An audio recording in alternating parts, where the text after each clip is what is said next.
Bonjour, chers spectateurs de VOD YouTube. Voyons les domaines de sort. Enfin, le domaine de sort, il y en a un. Le domaine des sous-mondes. Premier sort, Kaja'am.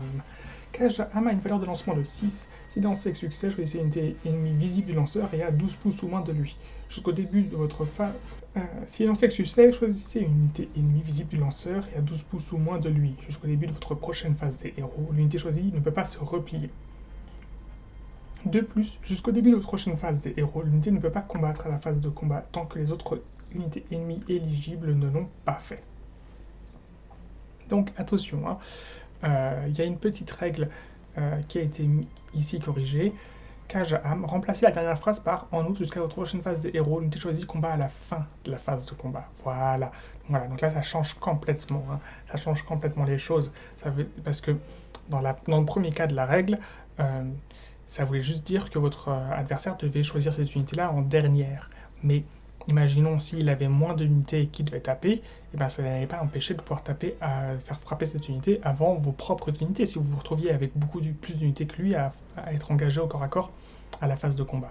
Là maintenant, avec cette règle-là, page 55, ça veut juste tout simplement dire, quoi qu'il arrive, toutes vos troupes auront frappé avant.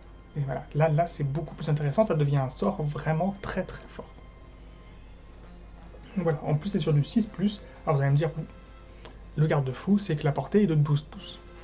Mais au-delà de ça, c'est très fort, sachant que, a priori, vous allez lancer avec votre Guardian of Soul, et votre Guardian of Soul, et bien, comme il synergise les troupes qui sont autour de lui, et bien, il va être de toute façon dans un nœud de troupes avec lui pour le protéger, qu'il va synergiser, il leur permet il leur fait un +1 pour blesser, si je le dis, ça fait très fort.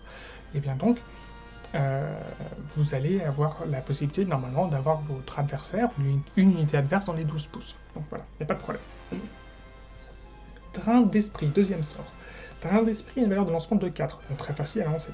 Si lancé avec succès, choisissez une figurine ennemie visible du lanceur qui a 18 pouces ou moins de lui. Jetez un nombre de dés égal à la caractéristique de blessure de cette figurine. Pour chaque jet de 6+, l'unité choisie subit une blessure mortelle. Alors, l'intérêt de principal de cette règle, de ce sort, c'est de pouvoir cibler une figurine spécifique dans une unité. Alors, forcément, le garde-fou, c'est que la blessure mortelle est infligée sur du 6+. Parce que pouvoir cibler une figurine spécifique dans une unité, eh bien, ça peut être très très fort. On le sait, il y a beaucoup d'unités qui dépendent d'une figurine précise pour les rendre forts.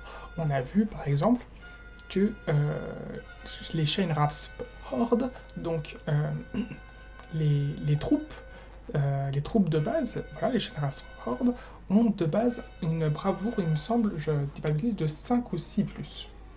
Et que par contre cette bravoure monte à 10 à partir du moment, c'est ça, ils ont une bravoure de 6. Et qu'en fait leur bravoure monte à 10 à partir du moment où ils ont leur commandant d'unité. Et en fait, ce genre de petites choses est assez fréquente. Par exemple, vous aurez envie d'aller shooter le champion d'unité, des unités chez les Zonsark Bone Reaper. Vous aurez envie d'aller shooter les porteurs de bannières dans les unités en général qui leur permettent d'avoir un +1 en bravoure, ou les musiciens qui permettent d'avoir un meilleur déplacement, etc. etc. Mais bon, là c'est quand même particulier. Oui, ça se lance facilement, c'est sur 2 4+. Mais après, il faut infliger les blessures mortelles. Donc effectivement, pas facile d'aller chercher des unités avec des unités où les figurines dans leur War Scroll n'ont qu'une blessure. Effectivement, plus intéressant de se dire qu'on va aller chercher des unités ou des héros qui vont avoir au minimum 3, 4, 5, 6 blessures en stats. Le truc, c'est par exemple, voilà, peut-être pour aller chercher de la cavalerie lourde, de la cavalerie monstrueuse, même si aujourd'hui de la cavalerie monstrueuse, il n'y en a pas beaucoup. Il me semble que dans la cavalerie monstrueuse, on a peut-être bien uniquement... Attendez, hop, très très rapidement. Dans la cavalerie monstrueuse, nous avons les Varand Guard. Je Il me semble qu'il y en a un peu plus que ça. Si on va dans peuple, non, type d'unité, et qu'on fait Wither, Monster... Ah, comme par hasard, il n'y a pas cavalerie. Bon bah, c'est bien dommage. En même temps, c'est vrai que ce n'est pas un type d'unité à proprement parler. Ils n'ont pas de règles spécifiques en tant que cavalerie. La cavalerie légère, la cavalerie lourde, la cavalerie monstrueuse ne sont pas trois types de cavalerie qui sont distingués. Et même le terme de cavalerie n'est pas distingué dans les règles. Donc, c'est bien dommage. C'est quelque chose qu'il y avait avant dans Warhammer Battle et qu'il n'y a plus dans Age of Sigmar.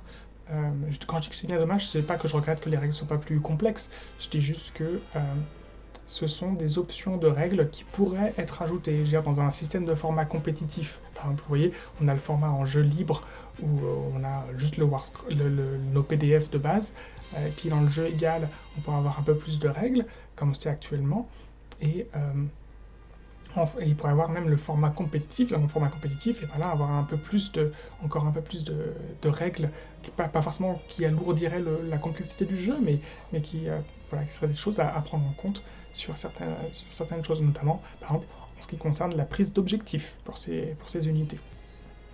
Bon. Quoi qu'il en soit, du coup, pour revenir sur ce sort, c'est effectivement un sort qui est facile à lancer, Drain d'esprit, mais ce n'est pas un sort que je suggérerais, comme on l'a vu, c'est difficile d'aller infliger de la blessure mortelle. Clairement, le sort précédent est beaucoup plus intéressant, même s'il est plus difficile à lancer. 6 pour lancer un sort, c'est quand même nettement inférieur à 7, donc ça va, c'est bien. Troisième sort, voleur de vie. Voleur de vie a une valeur de lancement de 7. Si lancé avec succès, choisissez une unité ennemie à 12 pouces ou moins visible du lanceur. L'unité choisie subit les 3 blessures mortelles. Pour chaque blessure mortelle subie par l'unité, vous pouvez guérir une blessure allouée au lanceur. Bon bah voilà, là on a une autre aptitude, une autre option pour soigner un de vos héros. Même si ça se lance sur du 7, je pense que c'est une option pour soigner votre héros qui est plus fiable que celle qu'on a vue parmi les traits de commandement. Après, la différence, c'est que là où parmi les traits de bataille, là où la différence, c'est que les traits de bataille vont affecter n'importe quel type de héros. Là, bien sûr, vous ne pourrez soigner que le lanceur, donc c'est forcément un wizard. Un sorcier pour les non-anglophones. Ensuite, quatrième sort, Faux glaneuse. Faux glaneuse a une valeur de lancement de 4, donc facile. Si lancé avec succès, choisissez une des armes du lanceur. Jusqu'au début de votre prochaine phase des héros, vous pouvez relancer les jets de touche et de blessures ratées pour les attaques effectuées avec cette arme.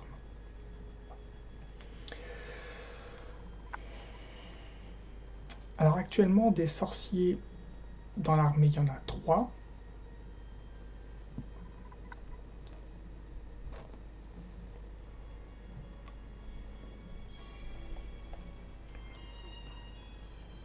Rekenor, Lady Olinder et le Garden of Soul. Même s'ils ont des caractéristiques correctes pour taper au corps à corps, notamment Lady Olinder,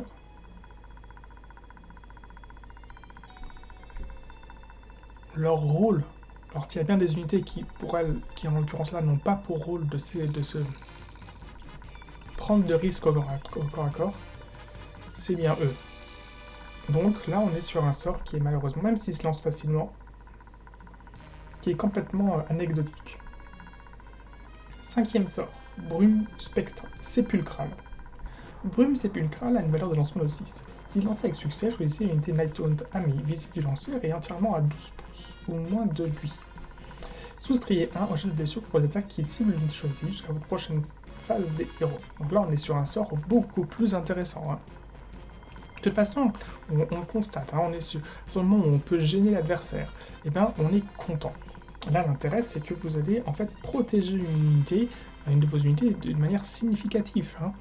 -1 à la caractéristique de blessure sur les jets de blessure de l'adversaire, c'est très fort, c'est très fort. Donc, vous allez de toute façon avoir au moins une unité qui sera entièrement à 12 pouces ou moins de votre sorcier. De toute façon, quel qu'il soit.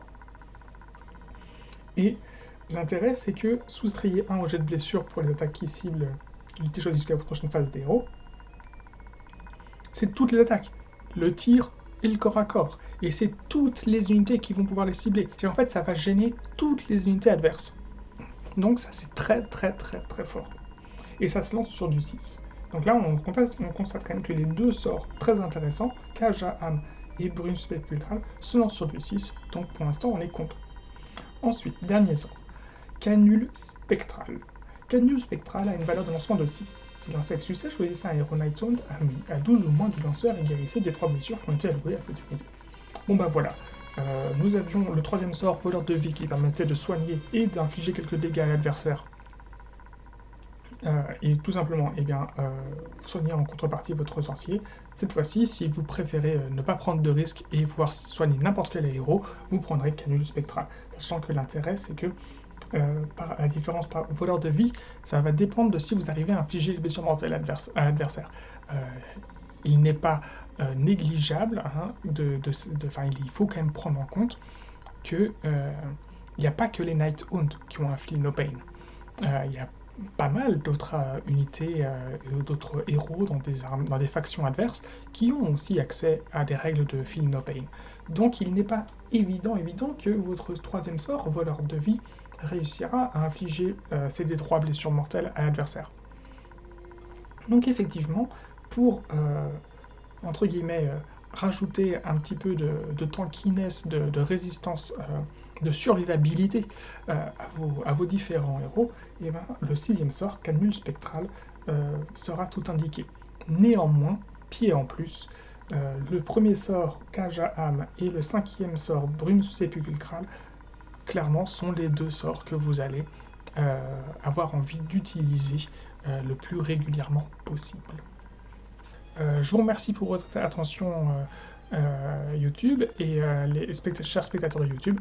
Et je vous dis à la prochaine vidéo.